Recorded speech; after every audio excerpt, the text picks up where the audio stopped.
Right ఇక details చూస్తే పాక్ ఆక్రమిత కాశ్మీర్లో ఘర్షణ చెలరేగింది. పాకిస్తాన్ నుంచి విముక్తి కల్పించాలని నిరసనకారులు ఆందోళన చేపట్టారు. నిరసనకారులపై పాకిస్తాన్ భద్రతా దళాలు ఫైరింగ్ కు పాల్పడ్డాయి. ఇక ఈ ఘటనలో 30 మందికి పైగా మరణించారు. మరో 200 మంది గాయపడ్డారు. రావల్కోట్, బింబేర్, ముజఫరాబాద్ లో పరిస్థితి దారుణంగా ఉంది. పాక్ దళాలు చాలా క్రూరంగా ఫైరింగ్ కు పాల్పడుతున్నట్టు తెలుస్తోంది. జాయింట్ అవామీ యాక్షన్ కమిటీ అనే సంస్థ ఇచ్చిన ఆందోళన మేరకు జనం నిరసన ప్రదర్శనలో పాల్గొన్నారు. ఇటీవల జరిగిన ప్రాంతీయ ఎన్నికల్లో శరణార్థులకు సీట్లు కేటాయించడంపై జేఏఏసీ నేతలు ఆందోళనకు దిగారు. హింస కొనసాగుతుండటంతో మృతుల సంఖ్య మరింత పెరిగే ఛాన్స్ ఉంది.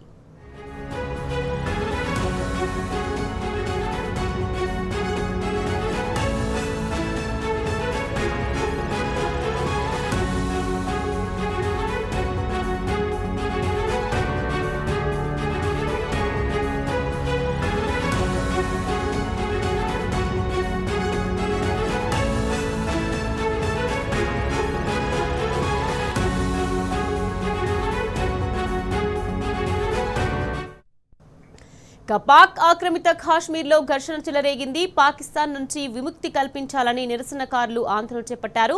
నిరసనకారులపై పాకిస్తాన్ భద్రతా దళాలు ఫైరింగ్ కు పాల్పడ్డాయి. ఇక ఈ ఘటనలో 30 మందికి పైగా మరణించారు. మరో 200 మంది గాయపడ్డారు. రావల్కోట్, బింబేర్, ముజఫరాబాద్ లో పరిస్థితి దారుణంగా ఉంది.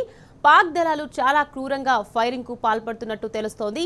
జాయింట్ అవామీ యాక్షన్ కమిటీ అనే సంస్థ ఇచ్చిన ఆందోళన మేరకు జనం నిరసన ప్రదర్శనలో పాల్గొన్నారు. ఇటీవల జరిగిన ప్రాంతీయ ఎన్నికల్లో శరణార్థులకు సీట్లు కేటాయించడంపై జేఏఏసీ నేతలు ఆందోళనకు దిగారు. ఇక హింస కొనసాగుతుండటంతో మృతుల సంఖ్య మరింత పెరిగే ఛాన్స్ ఉంది.